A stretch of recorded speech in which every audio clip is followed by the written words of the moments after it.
Hello everyone and welcome back to my YouTube channel. I could say again I'm sorry I haven't posted in a while, but I kind of guess this has become my normal schedule now. So over the past few weeks my training has peaked and now it's started to taper. So on the 31st of March I took part in an organised marathon training run at Eton College in Windsor.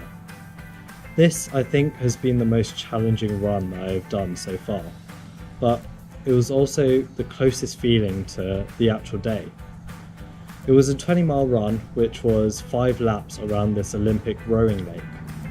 It was great as they provided nutrition and hydration stations around the lake and also had people that were running at a constant pace so that we could follow them to ensure that we didn't slow down over time. The week after, on the 7th of April, was my longest run that I've done so far, which was 22 miles. This was by myself and I also forgot my running water bottle at home, so I didn't really have any proper hydration or nutrition. This had a massive impact on me after I finished the run, as I pretty much crashed and felt quite dehydrated. I did however complete it in around 3 hours and 10 minutes, which is kind of on target.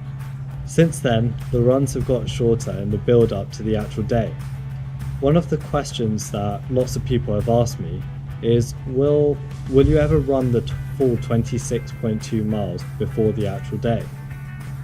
From the things I've been reading online, it seems like it's advised not to do the full distance until the actual day.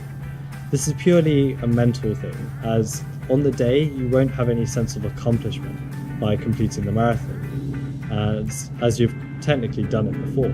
Something that I spoke about in the previous video was that I got the opportunity to visit one of the Cancer Research Institutes in London, where we got a tour around their labs and got to speak to a number of scientists about the work that they do.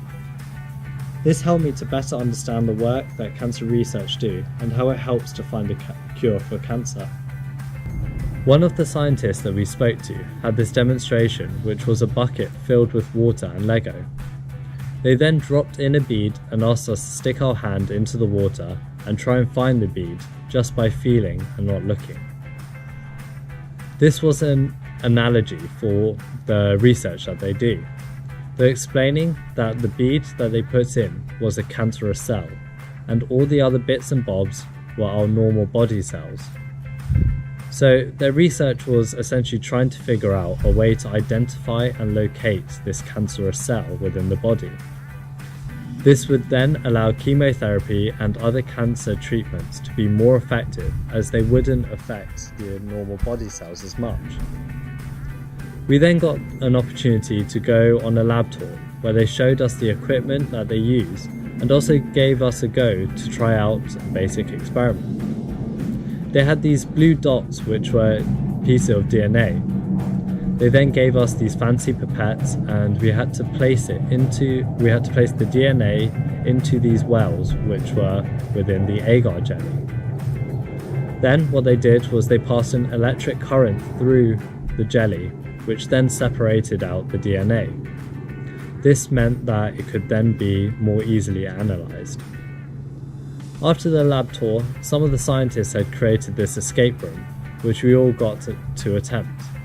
We did pretty well and managed to escape in under 45 minutes.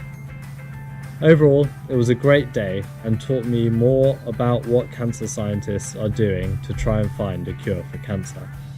Finally, I would like to say that the marathon is only a week away now, and looking back over the past few months, it has been quite a journey, and knowing that I have the support of each and every one of you helps me to get through every mile and hopefully conquer this challenge on the day.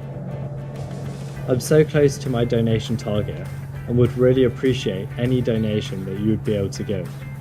I've put a link to my donation page in the description with my running number, which you can use to track me on the day.